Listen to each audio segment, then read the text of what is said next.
Wednesday, February 5th, and the NBA trade deadline is right around the corner. What might the Golden State Warriors do? Kevin Durant's name is in the air, and welcome back to the Plus, along with welcome back to Golden Days as we are co-streaming. Cyrus, it's good to see you. We got a very special guest, Mark Medina, who's going to be joining us in just a moment, but it is great to have everyone here. Like and subscribe to the video. We're about to get deep into what this trade deadline might look like, and as always, thank you so much to our good friend Ike of Ike Sandwiches for sponsoring the channel. You will not find a better sandwich anywhere in the world. Hopefully you got one near you. Our boys at the Dubliner pouring the best Guinness in San Francisco, the Dubliner West Portal. Thanks so much to them. And Cyrus, I know you got some business to handle as well before we get to Funky Cole Medina. Yeah, just really fastly. Today's show also brought to you by Underdog Fantasy. Use the promo code GSW for a free pick and up to $1,000 in free welcome bonus cash. Today's episode brought to you by Dr. Tom Rosanelli, the hair restoration expert. Check him out, rosanelli.com, for a free virtual visit. And last but not least, Bet Online, the world's most trusted betting platform. The game starts here. Let's get Mark. Let me tell you, Dr. Rosanelli is so good at what he does. Cyrus doesn't even have a beard. He put that on Cyrus. It's incredible, the work that he's doing. Let me tell you, it's incredible the work that Mark Medina did when he was this morning, Damon. I shaved it this morning. Boom. It grows back that fast. Mark Medina is a name that, man, every single Warrior fan knows. All NBA fans, I think, know. He's covered the league so well. He was up here during the Warriors run, working for the Merc. Yeah. And then he left us. We lost Mark Medina as he went down to L.A. He's been covering the Lakers and the Clippers. And he regrets it ever since, Damon. He regrets it ever since. Sorry. Yeah, he must. He must. You can see him on Fox, CBS LA. He is on Sports Kita, Athlon Sports, Sporting Tribune, CBS LA, Spectrum Sports Net. He does it all, including hits on Fox Sports Radio as well. Mark Medina, our kind of guy. I'm putting him right in the middle, babe. That's where he belongs, right in the middle. How you doing, Medina? Damon, Cyrus, I'm doing great because now I can reunite with a good friend and add this to the resume as well. Oh my goodness, boy! Now your media profile will rise for sure. The Damon bump is real. Look, man, it's great to see you. For those who know, happened in August. I'm still going newlywed, a happily married Mark Medina. You've officially made the biggest transaction of your year.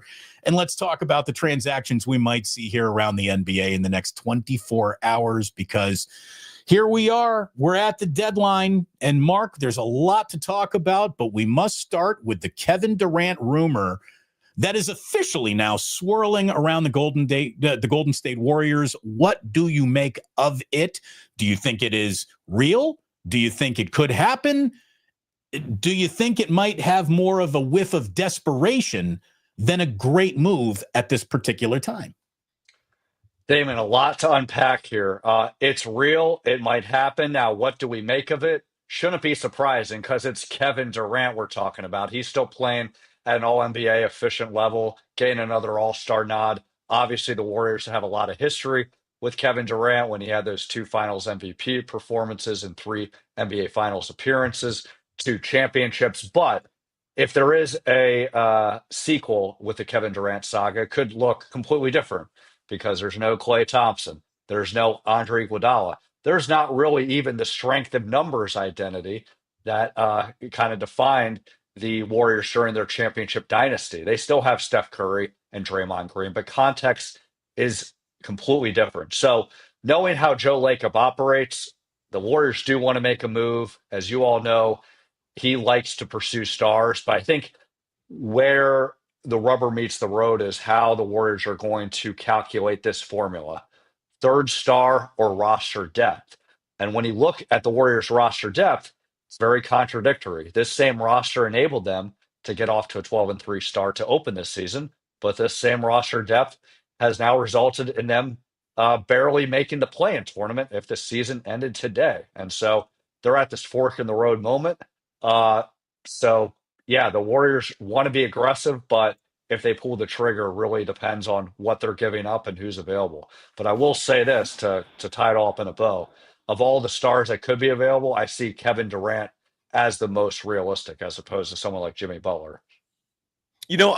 Mark, my feeling is, and this is, I feel like Andrew Wiggins has become this like polarizing figure in Dub Nation. I'm not pretending that anyone should push for a trade with him, but given the money he's making, if you want to make a big swing, you're going to likely have to include him him or Draymond Green with other pieces to land these big fish, whether it's a Kevin Durant, a Jimmy Butler.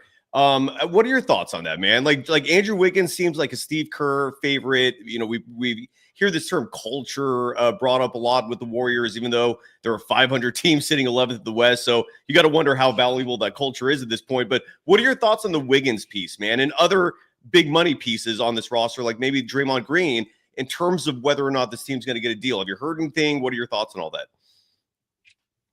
Yeah, the feeling that I get is that the Warriors are open to anything and everything that don't involve Steph Curry and Draymond Green. And naturally, if the Warriors are going to make a move, Andrew Wiggins will have to be a part of that because A, he's a really good player, and B, he makes $26.2 million. Exactly. So when you look at Andrew Wiggins, he's not the same valuable kind of player that he was. That was a really key X factor in the Warriors' 2022 NBA championship run.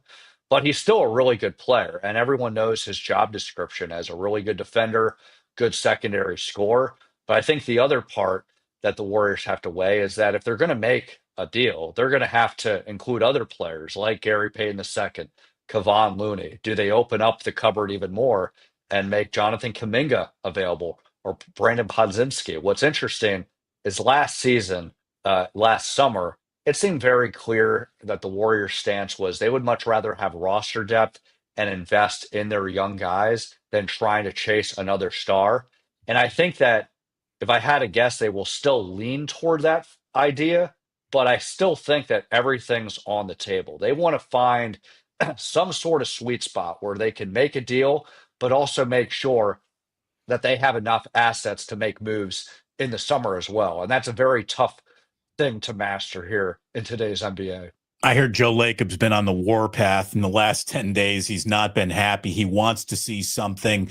But again, to involve Kevin Durant, I wonder if Draymond doesn't have to be part of the outgoing package. Mark, do you think that Draymond Green and Kevin Durant could coexist again? We know that was pretty much a big reason why the divorce happened in the first place. And just to add perspective, Damon, Mark was there for all of that. You were a beat reporter here in the Bay Area covering all of that. So I just want people to be aware that you were an insider literally for those moments.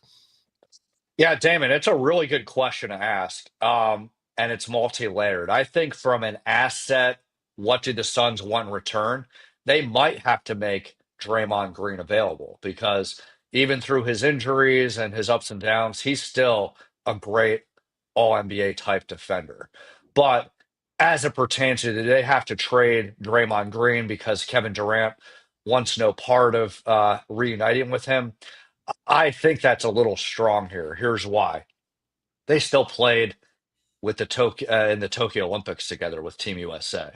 They were able to reunite and patch those differences. I think the other thing that we have to keep in mind during that blow-up in the 2018-19 season, that happened in early November, road game against the Clippers. They were able to coexist through the rest of the season and still play at an all-time level. And so I know we see video during that blow-up where Kevin Durant saying, "This is why I'm out."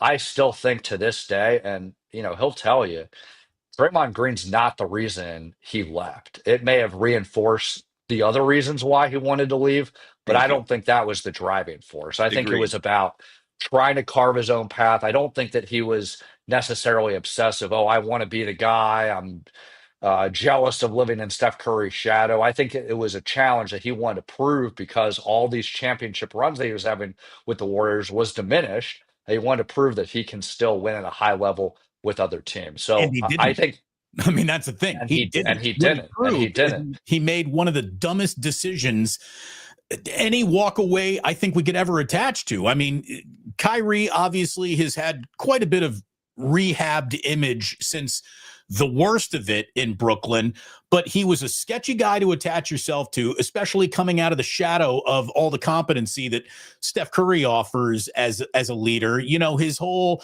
I want to go play, for Atkinson only to see Atkinson blown out. I mean, it feels like Kevin Durant and his agent had an idea, and the idea was New York. And then they fucked that up when they said, oh, wait a minute, we're going New Jersey, actually, because they're still the New Jersey Nets. You can put them in Brooklyn all you want. It's the fucking Nets. And if you're going to go play in New York and you don't choose the Knicks, you're making another bad choice right there. The fact that Durant could be back to the Warriors, I think is embarrassing.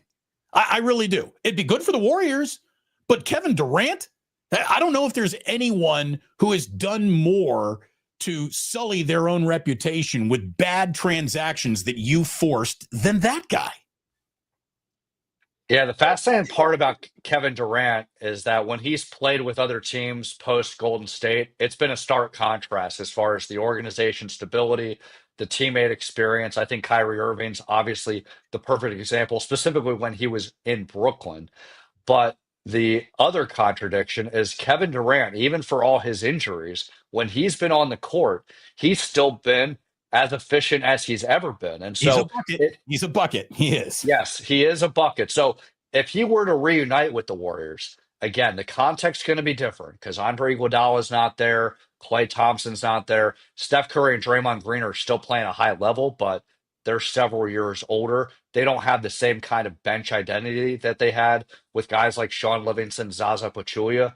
But to a man, I think Kevin Durant will fit in perfectly with the Warriors. And his skill set, when I've watched him play on the court, it's pretty much a reminder of what he showed in Golden State, where Yeah. he's such an efficient scorer. He knows how to use his footwork. He makes those patented mid-range jumpers. He drives to the rim. From that basketball standpoint, I think it's fine. It's all the other things as far as who he's aligned himself with that has created all this turbulence to begin with. There's video out there today that Jonathan Kuminga worked out with the Warriors for the first time since the ankle injury. Huge step. He's going to be reevaluated next Monday, but he looks good on the court. Speaking of ankles, Kevin Durant ruled out of tonight's game with an ankle injury. Mark, I don't know. Do you read much into those kinds of things exactly? Like, so some people see those as tea leaves. Other people say, hey, he's actually has a bad ankle. Your thoughts on that? Well, there's two things. A lot of times, especially in the midway through the season, no one's fully healthy. So there's always an injury you can cite, but I think it's about, are you injured or are you hurt? I think it's probably more the latter. Obviously, abundance of caution. You never want to be a part of trade negotiations at the same time that a player plays and suffers an unforeseen injury. So I would suspect that it has more to do with those circumstances than anything else. Just so we fully walk all the way around the car before we decide whether or not we're buying it, let me ask you this, Mark. Why would Phoenix even be entertaining this? Why wouldn't Phoenix just want to go forward with Beal, Durant, Booker, and figure it out from there? I know that the success hasn't exactly been on the court this year, but I don't think they get better by subtracting Kevin Durant and then adding a seems to be permanently disgruntled Jimmy Butler. Yeah, you nailed it. I mean, the reason why the Suns are entertaining anything is two reasons. They've been inconsistent all season. This current formula hasn't been working, even though it has nothing to do with Kevin Durant. When he was on the floor at the beginning of the season, they were one of the top teams in the West. When he had an injury, all of a sudden they were not. But it's about trying to apply that opposite theory of that Einstein has mentioned, with the definition of insanity is doing the same thing over and over again. Yes. But you can also say the definition of insanity is doing something even dumber, right? The Jimmy Butler trade doesn't make any sense at all because of what we've seen with his attitude, with his fit, with his injury concerns. But what they've seen is it's really hard to trade Bradley Beal because of concerns about his own injuries and the fact that he has a no trade clause. So I think what the Suns are trying to do is they're trying to find an alternative route. But unless it's involving another blockbuster deal, it doesn't make any sense because getting Jimmy Butler is just going to create more problems. It's that classic game of whack-a-mole. They might hit down one mole and three moles pop up for them to have to address. Cyrus, I don't mean to step on the question I know you want to ask, but what went so wrong in Miami where Jimmy Butler has lost faith in what is regarded as a good faith organization? That's a good question. I think it's pretty clear that Miami didn't want to sign him to an extension when he was eligible last summer, and Jimmy Butler didn't take kindly to that because wanted out from that point. I mean, understandably, everyone wants to maximize their earnings. He sees his body of work, but I think the context of why Miami declined that extension, despite Jimmy's great skill set, despite the fact that he was a very important part for them getting to the NBA Finals twice, one of them as an eighth seed, is he's had a lot of injuries this past year, and he's 37 years old. I think the other part that we have to keep in mind is he still has another year on his contract for next season at $51 million. But as much as I blame Jimmy Butler for this, he shouldn't be taking this kind of offense where he's now stepping on his own foot with seeing that there's really no market for him. By having the NBA expedite these extension deadlines under the guise of this allows teams to retain their players much better than going through that final year of uncertainty as a free agent, it's created these unnecessarily timelines. Before all these supermax extensions took place, teams and players could organically just play out the final year of their contract and then just see how things would go from there. But teams didn't want to have to go through that circus of uncertainty. I think especially small markets want to have a better opportunity to retain their stars. But once a player declines a supermax extension or a team declines a supermax extension, all of a sudden there's writing on the wall that both parties have to address. So unfortunately, that's the structural casualty of it. But Jimmy Butler should have read the room a lot better with his injury history and just where the Heat are at from a cap standpoint. That just wouldn't have been realistic. And if he's really, that offended by it, well, he still has an opportunity to play basketball and prove his worth, as well as another year to play with the Miami Heat for $51 million to secure his next deal. So a lot of miscalculations across the board here. Yeah, I have a question for both of you, and this pertains to this potential existential crisis that the Golden State Warriors are facing. They are at a fork in the road, in my opinion. Like, if you don't take action now, this could be the official end of the dynasty. Some people have said it's been over for years, but the fact that they started 12-3, the fact that the Portland Trailblazers have proved a good run can get you right back in the mix in the West. So, side note, in case people are unfamiliar, Portland has been 8-1 the last 9 games, and they're suddenly looking at that play-in spot. If the Warriors had a run like that, they'd be looking at a playoff spot, a secured, comfortable playoff spot. And I bring all that up because you brought up Mark insanity and the definition of it as defined by the genius that is Albert Einstein. Doing nothing over and over and again, expecting different results. It's insane. The Golden State Warriors have nearly $30 million in expiring contracts with Dennis Schroeder, with GP2, with Kevon Looney. These are not pieces that if you traded would affect them long-term in any regard. These are pieces that if you keep them, you continue the mediocrity that we've seen all season. How do you two feel if the trade that deadline passes, we see nothing happen, and this is it? I mean, I feel like this would be a failure on the part of the front office to not do a thing, given you have these 3 expirings and a landscape where a lot of teams are tanking because of the draft next year. We don't have drafts this top-heavy in most seasons, but this coming year we do. Mark, obviously, let's start with you, sir. What are your thoughts on that, man? What if the Warriors do nothing? Is that a failure on the Warriors front office part? Like, your thoughts on this potential fork in the road we're at? Look, I'm going to read a Steve Kerr quote a few days ago that basically reinforces the concerns you have. He says, we're not in a position where we can just say, now we're good, let's stand pat. So if the Warriors don't make any kind of move before the trade deadline, yes, that in and of itself is a failure. But the next question is what move do they make? And I think what the Warriors are wrestling with is the same philosophical thing they're wrestling with last summer, where they were in the Paul George sweepstakes. They were in the Lauri Markkanen sweepstakes. And now they kind of breathed a sigh of relief that none of those options panned out because Paul George has been mostly hurt this season. Lauri Markkanen hasn't been the same kind of productive player with Utah as he was in past seasons. And so part of that thinking is, you know what, it's good that they have a lot of not great, but good players that can fulfill positional needs. But that doesn't mean that that is the right path forward if there are better players available. So I think to tie this up in the bow, the philosophy here is very circumstantial. They're open and wanting to make a big move if the right player is available. But if it isn't, then let's keep the cupboard somewhat stocked so they can make another move in the offseason. But, from now until the summer, the more time ticks away is the less time Steph Curry has left on his career. And you want to do whatever you can to maximize a championship window for a generational star. I mean, I don't know if this is a classic case of paralysis by overanalysis, or they just don't have the piece to really put on the table. The league doesn't value Kuminga or Wiggins as much as the Warriors do. But again, how much the Warriors actually value Kuminga? I mean, they've created the gray area by not exactly figuring out a defined role for him, too. So if the Warriors can't figure out who Kuminga is or what his value is, I don't begrudge the league for doing that as well. Just, looking at other options, Durant is, such a supermodel. You don't see the other girls in the room when he walks in.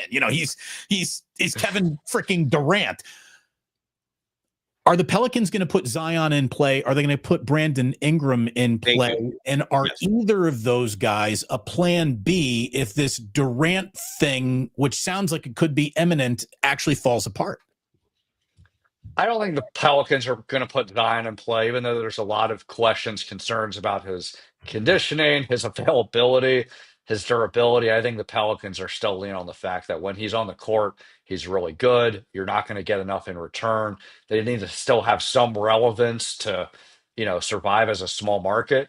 I think with Brandon Ingram, yes, the Pelicans have been trying to trade Brandon Ingram since last summer. Now, the feeling that I got from the Warriors on Brandon Ingram is that they're not really high on him. They saw his playoff shortcomings against Oklahoma City last summer. Even though he has a pretty good skill set as a post player, he's fundamentally sound. There's a lot of misgivings on not only that he's not a number one player, but can he be a consistent number two and number three? But I think because of the context of where the Warriors are at, they have to at least try to pursue a deal with him. That doesn't mean you sell everything to get Brandon Ingram, but at least have that conversation. I am more understanding of the Warriors having skepticism on Jimmy Butler. Now, things may have evolved since the beginning of Jimmy Butler's want to be out of Miami because of the market and Miami's expectations. But even with that, I think that there's just so much high risk because of how Jimmy has handled himself these past few months. But I think when it comes to Brandon Ingram, he could be a pretty decent Part B option as long as they're not, again, giving up every single asset that prevents them from making other moves in the summer. Guys, do you think it's crazy, by the way, that when the Jimmy Butler news dropped a couple days ago from Wendy that he didn't want the Warriors to offer an extension, he wouldn't sign it. My thought was, why would anyone offer him an extension? I thought that was off the table. Did you guys think it was crazy that was a scare tactic by Jimmy Butler? From the Warriors, I'm thinking, great, we definitely want you now because we want you off the books in a year or two. Well, what was your reaction to that thinking? Yeah, I know. I haven't gotten any hunch at all dating back to ever since this trade request became public that the Warriors had any interest. Now, again, there's a lot of moving parts. There's a lot of developments with negotiations that maybe the feelings, again, have softened because of what Miami's expectations are. But I think to tie it up in a bow, I would be very surprised that Jimmy Butler's in a Warriors uniform come tomorrow.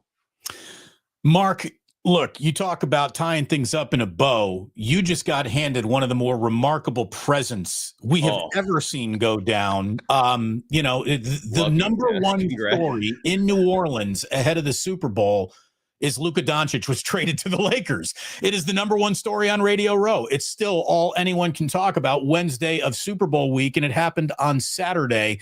Let me just go right to Lies, who asked the question to Mark Medina, are the Lakers working on that Nick Harrison statue right now? This is one of the more remarkable transactions. I think we'll just blow past the concept of basketball. This is one of the biggest trades in sports history, and it's impossible to understand unless you subscribe to the fact that the Dallas Mavericks are maybe trying to devalue their own organization a la John Fisher and the A's to move them to Vegas or to get a casino built somewhere in Dallas. Like, there is leverage more than there is basketball happening from a Dallas standpoint. From a Lakers standpoint, they just found their 2-timeline plan. They're no longer on LeBron's timeline. They're now on Luka's timeline. You just got handed one of the biggest stories of your life, Mark. Tell me how it's playing out in front of you in your eyes.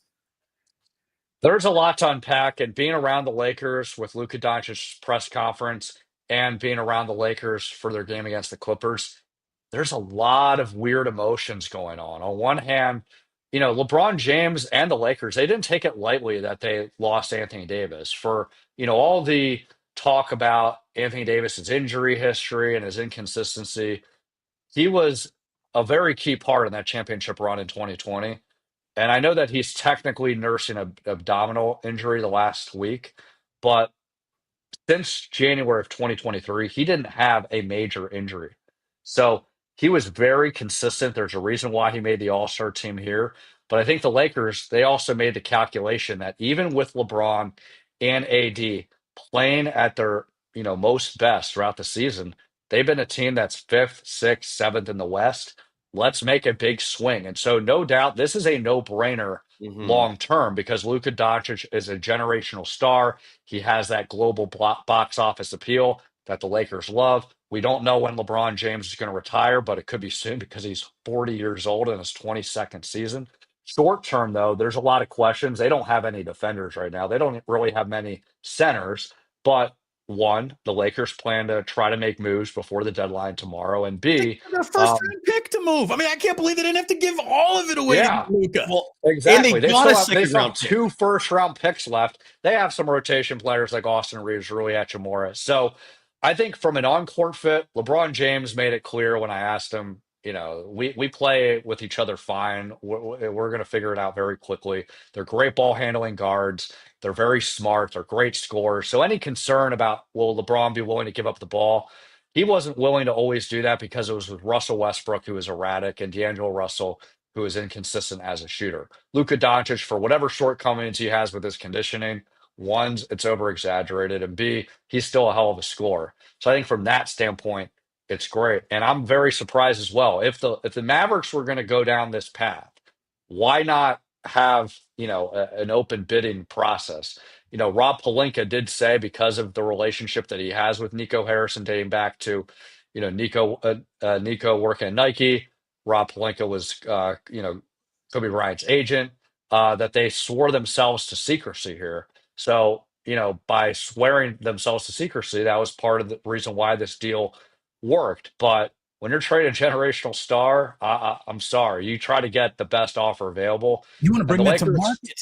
yeah. And the Lakers did give up some good players, but not enough for Luka Doncic. Well, Mark, I think what you said highlights the importance of relationships. And that's what Bob Myers brought to the table. And you got to wonder if that's part of what hurts Mike Dunleavy Jr. in these negotiations a little bit. Relationships count, especially in a front office position like that. I'm still shocked that in addition to the one-sided trade we're discussing, how did the Lakers convince the Mavericks to also send a second-round pick? Like, how do you get that in? Like, you're already fleecing him for Luka, and then Rob goes, "Hey, no. I also want a second-round pick from you." How does that work out? Can you answer that? Like, that's crazy to me. You get a second-round pick on top of that? Like, bravo to the Lakers. Bravo to you, Mark, because your LA Lakers credential skyrocketed in value. Like, you're set for life, I feel like. So bravo, brother. Good work. Well, another thing that's fascinating with this Luka dynamic is, I asked him point blank, like, how does he address the criticism that followed him on the way out about his conditioning and durability? And he said, it's a source of motivation. It's not true. It's exaggerated. A lot of his teammates that were traded along with him, with Markieff Morris and Maxi Kleber, said the same thing. But Rob Pelinka interjected and said, look, like, our medical staff's going to collaborate with Luka's trainers. So we're going to be fine on that front. And he also did, I think if you read between the lines, when he was talking about Luka, he was talking about, with when you're trying to achieve greatness, you're always trying to find ways to improve. So even if that's something that can be improved upon, I think they're leaning into the infrastructure of, they're going to collaborate training staff to training staff And B, LeBron James is the model of how to take care of your body. And so I think whatever shortcomings they have on that department, they feel like Luka will address that. And the other part that they feel that Luka will address is he has a gigantic chip on his shoulder now to really play at Yeah. an unbelievable level because of what just happened. Do you think he debuts Thursday night against the Warriors? I do not think that will be the case. Rob Pelinka said that he's day to day, but here's what Luka is doing. He's going to be playing 5-on-5 at some point today, but with stay ready group guys and G League guys, not rotation guys. So I think with that, they're going to determine not quite ready yet. If I had to guess, I think it will be Saturday's game against the Indiana Pacers. It would be kind of fitting because he's going to face his former coach, Rick Carlisle, his first coach in Dallas. But it's literally day to day. If it comes next week, that'll be fine. Again, much like the whole idea of why they trade him in the first place, it's more about the long-term play than trying to maximize whatever games he gets this season to try to accelerate the chemistry. In terms of long-term play then, Mark, any credence at all to LeBron could find himself the subject of a transaction because now the Lakers are Luka's team and they're looking to move on from the AD LeBron era completely? Yes or no to that? Well, with caveat that NBA is always fluid, subject to change, my initial hunch is no to that. I mean, LeBron James has a no trade clause. He was even asked point blank if he had any concern that the Lakers were prioritizing future versus short term championship window. And he said, I'm not concerned. Like, if I was, I would have waived my no trade clause to get out of here. And he affirmed, I'm here. I'm here to support the organization. I'm here to make the transition as seamless as possible for both Luka and Maxey. And so my hunch is he's going to retire as a Laker. And even if it doesn't end in a championship, I think there is something to be said that, he can put on his resume, hey, I helped groom not a generational star because he's already a generational star, but to hand the reins over to a generational star with the Laker franchise. There is a value in him being seen as Yoda to Luke Skywalker, so to speak. I'm Mark. Thank you, man. I'm tapped in terms of questions. So it's just great to see you, brother. I just want to add, Mark, when Rick Barry and I were hosting a show, I think in 2020, launching something new, you were one of our first guests. You came on regularly, and again, we've crossed paths a million times, man. Great to see you, brother. Congrats on the marriage. And Damon, I'm sorry, I hope we're not ending this soon, but I just felt like I told Mark we were going to keep him for about a half an hour, and that's right where we are here. I just wanted to come on back and ask you your opinion of Steve Kerr's status with the Warriors, the job he has done. Clearly, they didn't put the team around Steph. I don't know if Red Auerbach would have the Golden State Warriors in a much different position than the Warriors do. Look, they took a shot at the Schroeder trade. They didn't get a real dividend off of that. Do you see Steve Kerr as a diminished coach at this particular time? Or is Steve Kerr one of the reasons why Kevin Durant wants this and will come back? And what are your opinions on Kerr at this point, at the end of this Warriors run? Is he part of the future solution, or is he more a part of the current problem? I think he's more a part of the current solution. I mean, look, obviously, every NBA coach is going to be better when you have talent on the floor. You're diminished when you don't. But I think Steve Kerr has shown that he can manage a roster really well. I think, obviously, if I was there day to day, you could microanalyze rotations and adjustments a lot more than seeing games on League Pass and from afar. But I think the way he's managed every dynamic has been really great. And look, I think Steve Kerr will be the first to tell you because he's told me over the years, when I remember when I was on the Warriors beat, I was trying to pin together a piece on the idea on can the Warriors become the next version of the San Antonio Spurs, of being that model organization that keeps a core together, continuously reinvents himself and keeps a head coach for the whole duration. And he dismissed the idea that he could be what Greg Popovich has been for the Spurs. But if I had to guess, I think that Steve Kerr will coach the Golden State Warriors, and his end there will only be because he decides to retire. What do you think of De'Aaron Fox and Victor Wembanyama? That could be a tough pick and roll for the league, don't you think? Yes. Yes, I think the San Antonio Spurs have cemented themselves that they're going to be a player in the playoffs here. I don't vault them into championship contending status. That is stayed for Oklahoma City because Shai Gilgeous-Alexander, I think he's going to win MVP this season.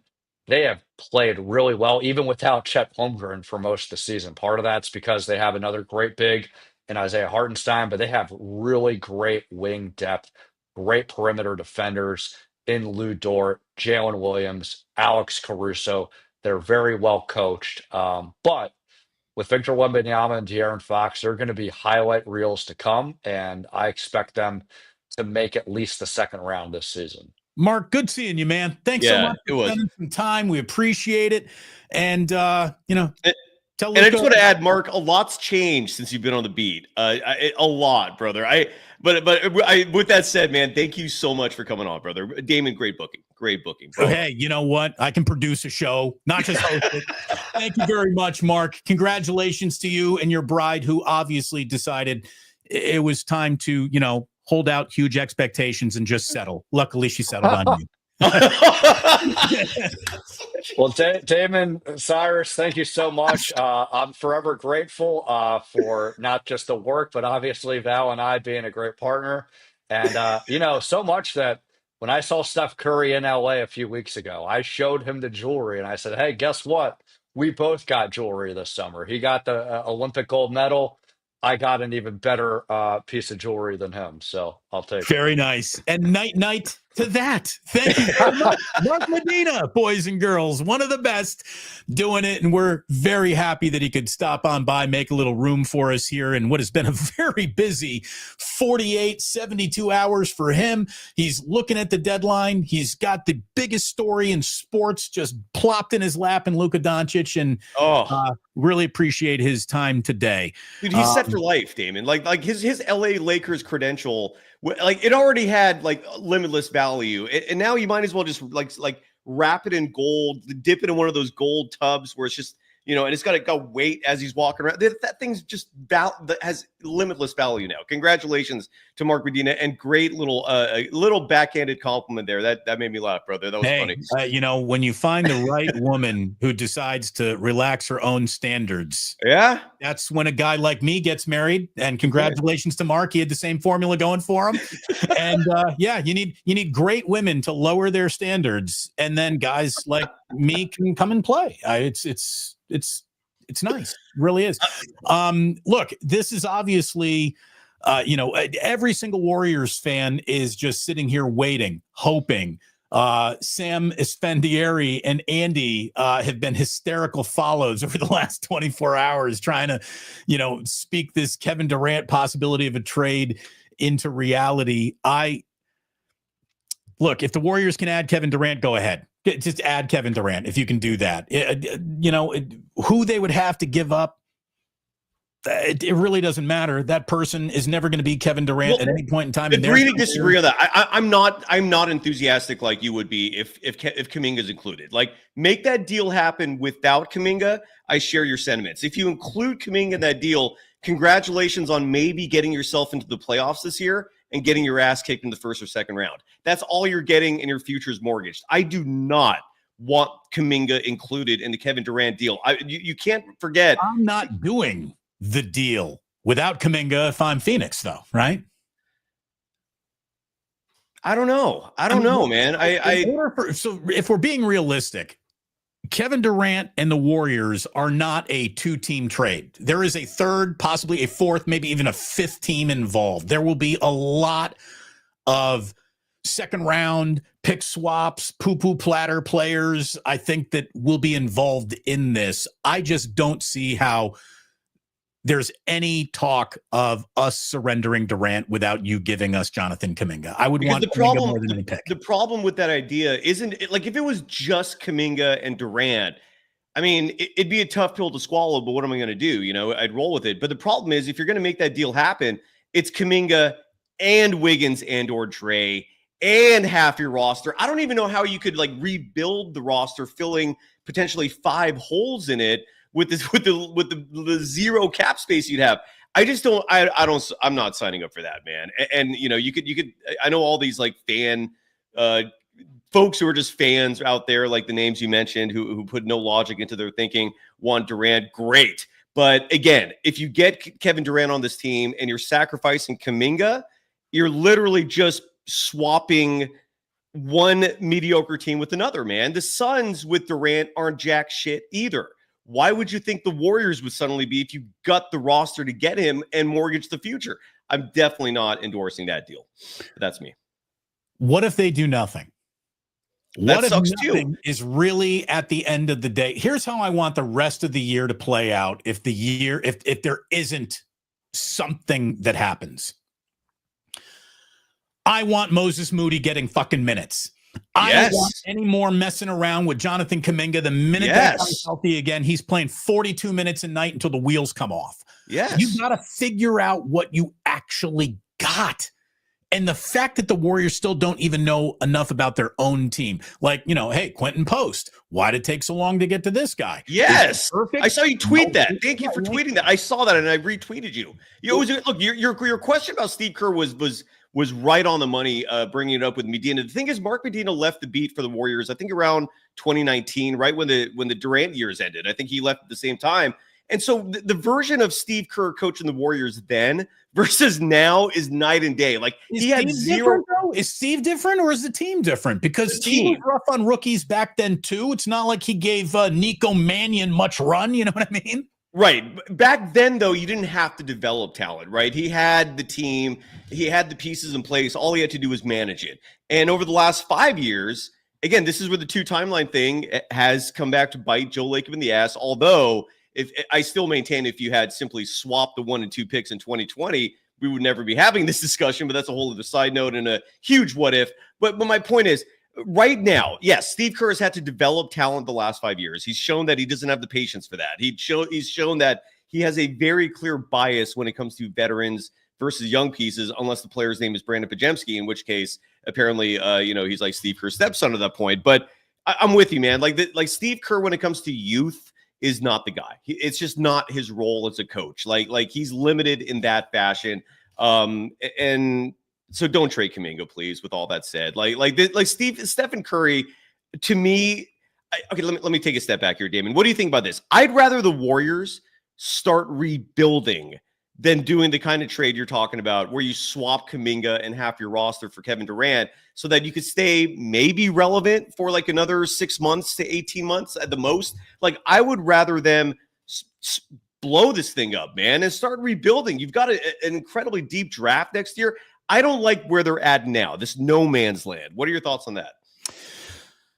I mean, they're definitely stuck. They're middled, and that's the worst place to be. So, yeah, I would say that missing the playoffs altogether is better than just being a 500 basketball team that is stuck and makes a token play-in, playoff appearance. You either go for it, and I don't even know if there's a go for it move. I don't even know if Durant represents that. As a matter of fact, I'm pretty sure he doesn't. But either get better, getting good right now, or retreat to then advance the army next year. I saw that they broke up Chris Middleton and Giannis, right? Did you know that Chris Middleton and Giannis have got more teammate games together in the last decade than any other teammates not named Steph and Dre or Steph and Clay?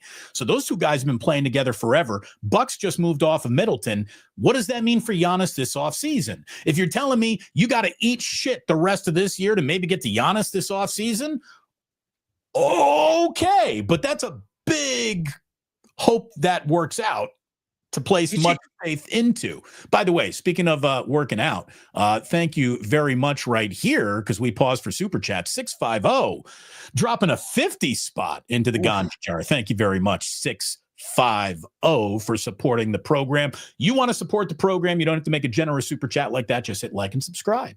Make sure you're subscribing to Golden Days. Make sure you're subscribing to Damon Bruce Plus. Like this video on both channels, and boom, you've done an awful lot of heavy lifting for me and Cyrus, and we absolutely appreciate it. Well, and real quick, I want to bring up that Middleton trade that the Bucks committed. But this is what I'm thinking in terms of the Warriors and what I'm adamant about. Do something. The Bucks show that you can't just sit there and pretend the team you have as currently constructed is going to do a damn thing. in the Bucks situation, is Kyle Kuzma going to be the magic fix? Probably not, but at least you're swinging. At least you're trying something. At least you've come to the realization that it's better to move on from Chris Middleton now and get another asset that's a little younger, that has more upside. Like why were the Warriors not making a move for Kyle Kuzma? That's my thing is, don't sit here and pretend that this current roster is fine. It's not. The Warriors are 11th in the West. They're a 500 team. The pre-play-in days, this Warriors team looks like the 2003 Warriors, because that's how they were. They were a 500 team at best, constantly like in the mix, but never making the playoffs. And then they were like just outside of the really good draft picks. That's never going to work, man. This is a bad position they're in. Doing nothing is one of the dumbest things they could do. There are options out there, even if it's Nikola Vucevic. At least you're not giving up the house. Worst case scenario, give up a 2031 first. Do what the Suns did, turning that 2031 first into 3 first, and then give up an asset that you never even had previously, so you're not really giving up a thing in the first place. Just do something, please. The do nothing approach is what's maddening me, and that's where I love Joe Lacob. At least he's trying, man. He is at least trying. I give him credit for that, but I hope they do something. The Yoda adage here applies. Do or do not. There is no try. There you go. Thank you very much. We learned most of what we know from the Dagobah system. And, we just want to pass it along to you, the good viewer. Like and subscribe. No one is breaking down the Dagobah system quite like this program right here, except for the legend of winning. I want to play something from YouTube that I saw. This guy broke down how the Warriors have time after time again made the lesser move, the wrong move. And he explains it in a very passionate way. He explains it in a way that Cyrus and I would probably explain it, but maybe with 1 or 2 more N-words than you and I might get away with here, Cyrus. Let me just play this. This is from a guy who is all over YouTube, Legends of Winning. I don't know what his actual name is, but his handle is Legends of Winning. And this is as spot-on perfect analysis is what's wrong with the Warriors lately as you're going to find. Let me make sure I got that up here. Listen to this. All the forks in the road, and instead of the right direction, the Warriors took the wrong direction. Listen to how many opportunities they left on the table. No, it's more than 0 for 4. We got to really unpack this. I don't think I have ever in my life seen a franchise step up to the plate and swing and miss so many times in trying to add talent to a roster when there were so many obvious ways to doing so. So again, we got to go back. Bro, they had draft picks. Instead of trading them for veteran pieces, they decided not to. With those draft picks, they swung and missed on Wiseman instead of getting LaMelo. They swung and missed on Kuminga instead of getting Franz. They swung and missed on Moody instead of getting Trey Murphy. All of that. That's 4 right there. Then this nigga punched the shit out of Jordan Poole. He's gone for Chris Paul. That's 5 right there. Then you had the ability to get Chris Paul for Zach LaVine during the offseason. You let him walk for nothing. That's 6 right there. Then you could have kept Klay Thompson and have him on the roster and just ride it out like you're about to basically ride it out to the sunset right now. You let him walk for basically nothing. That's 7 right there. Told him, Klay Thompson, hey, we ain't got the money for you, but we'll give it to Paul George. Then that fell apart. That's 8 right there. Then Laurie Marketing was available for B-Pod. You said no to that. That's 9 right there. Then you're telling me you have Vooch and Levine again. You said, no, I'm going to pivot to Jimmy Butler. That's 10 right there. Then Jimmy Butler told you, no, that's 11 right there. Then you got your hopes up for LeBron to the Warriors. That's 12 right there. Then you try to get Kevin Durant on the roster. He said no. That's 13 right there. Nigga, that's 13 attempts. 13 opportunities to add pieces next to Curry, all of which swung out. Nigga. I mean, look, he's not wrong about any of that. I've been harping those for like 10 of those 13. I've been harping on for myself as long as I've been broadcasting. The Kuminga Franz thing, I don't agree with, just because if if Kuminga was getting the minutes Franz Wagner got since Wagner was a rookie, we'd be seeing a different and singing a different story here. Kuminga, again, has never averaged anywhere near 30 minutes a game. Franz Wagner averaged 30 minutes a game his rookie season. Take that part of it out, and you've been hearing that thing for years. If you're a Golden Dazer, nothing new there.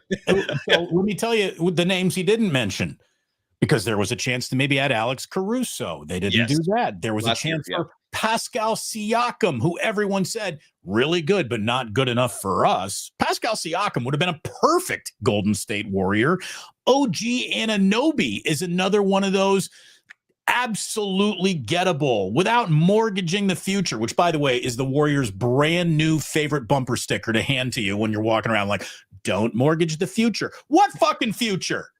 Like what? Where is your future? Where your future right now is Steph Curry hits a lot of threes, we hope. That's still the Warriors' future. You know, if they're looking at Brandon Podziemski and see a big neon light over his head that says the future, okay, all right. And I like Podziemski. I like him too. And this is why I'm not a big fan of like the idea of mortgaging the future in terms of those pieces, because I actually believe, Damon, 2-3 years from now, this Warriors team, when we're talking about Podziemski, Kuminga, Moody, Quinn Post, I love Gui Santos. I love I think that's all. Oh, Trace Jackson Davis. That is a core that I think 2-3 years from now will be winning games. Will they win championships? I'm not going to say that. Will they be competitive and fun and a playoff contending team? Yes, I believe that. For the two people in the chat who pretend like they're taking shots at me by saying I defend and love Kuminga, it's because the kid can play. My one gripe of him right now, Damon, and this will become a critique, a heavy critique, is durability. I don't like seeing players miss time because of injury. If it happens very randomly, I get it. It happens to the best of us, but missing nearly 2 months for an ankle injury, that's a little concerning. I don't want to keep seeing that. Dings and nicks that are always around season after season. I'm not ready to put Kuminga in that oft injured category yet, but same. He's on the way. But that's a legitimate gripe. For everyone else who criticizes him, like someone in the chat said he's low IQ. What do you base that on? Your own opinion? Like, hard pass. I trust my opinion more.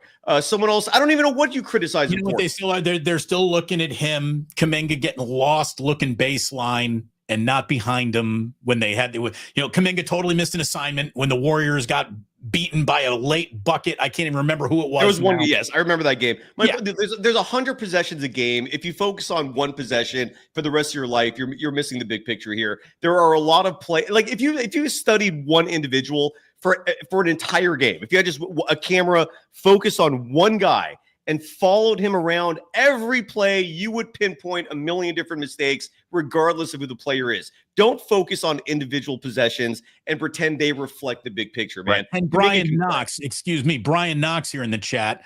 Byron Knox brings up a very good point. Jonathan Kuminga is 22 years old. Is he 23 now? Is he 20? I mean, no. He turns 23 in October, so he's 22. So that is the professional athlete equivalent of baby. He's still a baby, and the guy's been in the league for 3 years now. So, see, like Romel Jose in the chat, for example, who's been just espousing moronic content. To give you some perspective here, in the month of December, that was the first time Kuminga averaged 30 minutes or more in a month. He scored 21 points per game, 21.0. He grabbed 6.3 rebounds per game. He shot 35% from deep. He was the only interesting thing to watch on that Warriors team. I don't know what you're watching to make you think otherwise, but players need time to develop. They need to actually play. Being an observer is not going to develop an individual. It's the most effective teaching methodology is having an individual practice and do, not just sit there and listen to a lecture and observe. You're never going to get better that way. This kid needs to play. He finally played in December, 30 plus minutes. He delivered. With that said, again, I don't like seeing him miss all these games. This sucks. Get on the court, learn to be a durable player, and you're not going to hear complaints from me. This kid can play. I'm looking forward to seeing Kuminga when the leash is off. I'm really ecstatic about that, man. So we go to bed tonight. What has happened? When we go to sleep tonight, Cyrus, will we be talking about Kevin Durant is a Warrior again, or are we going to be talking about how twiddling thumbs is the only thing the Warriors moved at the deadline? I'm bummed that the trade didn't happen during our show, because the D'Anthony Melton signing happened during our show. The Dennis Schroeder trade happened during our show. So I mean, I keep looking at Twitter and I'm not seeing anything new. And it's kind of crazy that Twitter is the spot you got to go to get late breaking news these days, but that's where we're at. With that said, my brain tells me that the Warriors are going to do something. My heart tells me they're going to stand pat. What are your thoughts? Can I go the other way? My heart is telling me that they stand pat, but the brain is telling me that they do something. I mean, they have to. I mean, here's the thing. I don't care what you think of Steve Kerr. I don't care what you think of Joe Lacob. I don't care what you think about Meddlesome or Dunleavy or the absence of Bob Myers. Like, how they can be looking at their own team, be looking at the transactions that are happening around the league and just think, we're good. It's impossible to think that. Like, even if I don't think everyone that I just mentioned is bad at their job. As a matter of fact, I think more of Steve Kerr than you ever will, Cyrus. I actually think Mike Dunleavy Jr. is not the wrong person for the job, and I don't think you do either. But they got to do something. There are enough people who know that this ain't it. So I really hope something that happens. I hope it happens. And you know what? If it's got to be, if you can flip Wiggins and a pick for Kevin Durant, do it. Fuck it. Go ahead. Do it. But as we were talking about with Mark Medina, Draymond Green needs to remain on this roster for any move to actually equal playoff contention. Because if you got a defensively challenged basketball team with Draymond Green, without him, you are the 0-16 Detroit Lions. You're just playing no defense. You refuse to tackle anybody. You are not to be taken seriously in any way, shape, or form if now your best defender is Gary Payton II, who you're starting at power forward. Oh. Like, that can't happen. God, I hope this Durant thing happens. Again, if Durant comes here and the Warriors don't give up a Kuminga in the process, bravo. I hope it happens. Again, the Kuminga part of this, it's not necessary in terms of salaries. If the Suns insist on it, I would say no. That's just me. Because again, Kevin Durant's 37. I'm not pretending that if Kevin Durant is so amazing, why have the Suns been mediocre all these years? Why were the Nets a disappointment? Like, he's not a guarantee. Again, if I see a lineup of a closing death lineup of Draymond, Durant, Kuminga, Wiggins, Steph, that can win you a championship. I'm excited about that. You trade the Kuminga part of that. You have to also trade the Wiggins part of that. Or you have to also trade the Draymond part of that. In order to make the salaries work, you now have a thin team with a non-championship starting five. So 7-game road trip. This is a big, big road trip. What starts in Utah this evening, LA tomorrow. Looks like they won't be first up to bat for Luka in a Lakers uniform, according to Mark Medina's hunches and instincts. Then it's Chicago, Milwaukee, Dallas, Houston, Sacramento, all on the dance card. They will not be playing again at Chase Center for 3 weeks, a 7-game road trip around the NBA All-Star break. So it's going to be a long time before we see them back on their home court. And they will either look much different when we see them again or exactly the same. And either way, we'll have plenty to talk about next Wednesday. Oh, hell yeah. Weekly. Hell yeah. Again, they keep things interesting. Yeah. That's part of the problem if they don't make a trade. You suddenly are no longer interesting. Damon, this is my bold statement of the show as we wrap it up. If the Warriors do nothing, the dynasty, from my perspective, is dead. You're officially putting the shovel in the dirt if you do nothing. Because let's say hypothetically the hope is next offseason, a mantra we've heard for 3 years now, trade deadline. Let's wait till the let's wait till the offseason. We've been hearing this for like almost 3 years now. I'm done pretending that means anything. But let's say for the sake of argument, you wait until next offseason and Giannis is your dream. So Steph at 38 and Draymond at 36. is going to be yourself? No. Like, this is it. If you do nothing, shovels in the dirt, the Warriors become irrelevant, and Warriors Weekly turns into Warriors Monthly. That is my prediction. What do you think? Warriors Monthly. I think I'm being hyperbolic here a little nothing bit. says we ain't even trying around here quite like Warriors Monthly. So let's hope it's better than that. Let's hope it's better than that. Cyrus, Yes. it's always an absolute pleasure to see you. My man Nathan Hyatt coming in with a super sticker, $3. That means $1.50 for me and Cyrus each. We thank you so very much for that. Thank you. And thanks again to Mark Medina for joining us today. Thanks to everyone for being in the chat. Thanks for all the comments. Hit like and subscribe.